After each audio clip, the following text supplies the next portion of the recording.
बॉलीवुड की सबसे खूबसूरत और टैलेंटेड दिग्गज अभिनेत्रियों में शुमार रेखा एक ऐसी अदाकारा हैं जिनकी जिंदगी हमेशा चर्चा में रही है। लेकिन उनकी असली जिंदगी किसी रहस्य से कम नहीं है। एक तरफ उन्होंने बॉलीवुड में बुलंदियों को छुआ, तो दूसरी तरफ उनकी निजी जिंदगी दर्द और विवादों से भरी रही। आज हम आपको रेखा की जिंदगी के कुछ ऐसे पहलुओं से रूबरू कराएंगे जिनके बारे में कम ही लोग जानते हैं। इस वीडियो को अंत तक देखें, क्योंकि हम आपको बताएंगे कि आखिर रेखा के माथे का सिंदूर किसके नाम का है। रेखा का जन्म 10 अक्टूबर 1954 को चेन्नई में हुआ था। उनका असली नाम भानुरेखा गणेशन है। उन्होंने महज 13 साल की उम्र में फिल्मी दुनिया में कदम रखा था और तमिल फिल्मों से शुरुआत की, लेकिन असली पहचान उन्हें बॉलीवुड से मिली। शुरुआत में लोग उनकी शक्ल सूरत को लेकर मजाक उड़ाते थे, लेकिन रेखा ने अपने लुक्स पर मेहनत की और इंडस्ट्री की सबसे ग्लैमरस और स्टाइलिश एक्ट्रेस बन गईं। यश चोपड़ा, ऋषिकेश मुखर्जी, गुलजार जैसे दिग्गज निर्देशकों की फिल्मों में उन्होंने शानदार अभिनय किया और बॉलीवुड में अपनी जगह बना ली। जहां एक तरफ वो फिल्मी दुनिया में सफलता की सीढ़ियां चढ़ रही थी, वहीं निजी जिंदगी में वो अकेली और विवादों से घिरी रहीं। रेखा की जिंदगी में सबसे बड़ा बदलाव तब आया जब उनकी मुलाकात अमिताभ बच्चन से हुई। दोनों की जोड़ी पर्दे पर हिट रही, लेकिन असल जिंदगी में भी उनके अफेयर की खबरें उड़ने लगीं। कहा जाता है रेखा अमिताभ से बेइंतहा मोहब्बत करती हैं, लेकिन ये रिश्ता कभी मंजिल तक पहुंच नहीं पाया। सिलसिला फिल्म के दौरान इन खबरों ने और जोर पकड़ लिया था, लेकिन अमिताभ ने कभी भी इस रिश्ते को स्वीकार नहीं किया। ये एक ऐसा प्यार था जो कभी खुलकर सामने नहीं आया, लेकिन कभी छिप भी नहीं पाया। अमिताभ से अलग होने के बाद रेखा की जिंदगी में मुकेश अग्रवाल आए। मुकेश एक बिजनेसमैन थे और दोनों ने 4 मार्च 1990 को शादी कर ली, लेकिन ये शादी ज्यादा दिन नहीं चली। मुकेश मानसिक रूप से तनाव में रहने लगे थे और शादी के कुछ महीनों बाद ही दोनों ने अलग होने का फैसला कर लिया।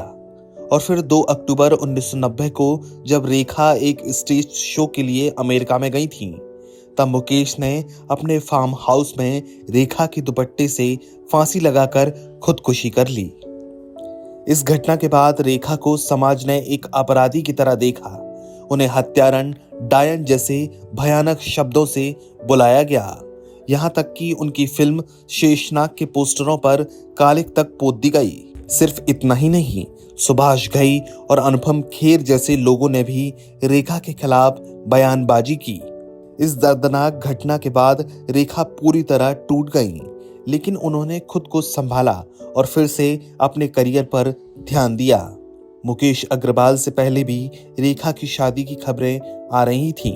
रेखा ने अपनी biography Rekha the untold story में इसका जिक्र करते हुए लिखा है कि उन्हें पति की मौत के बाद उनके ससुराल वाले उन्हें डायन कहने लगे थे।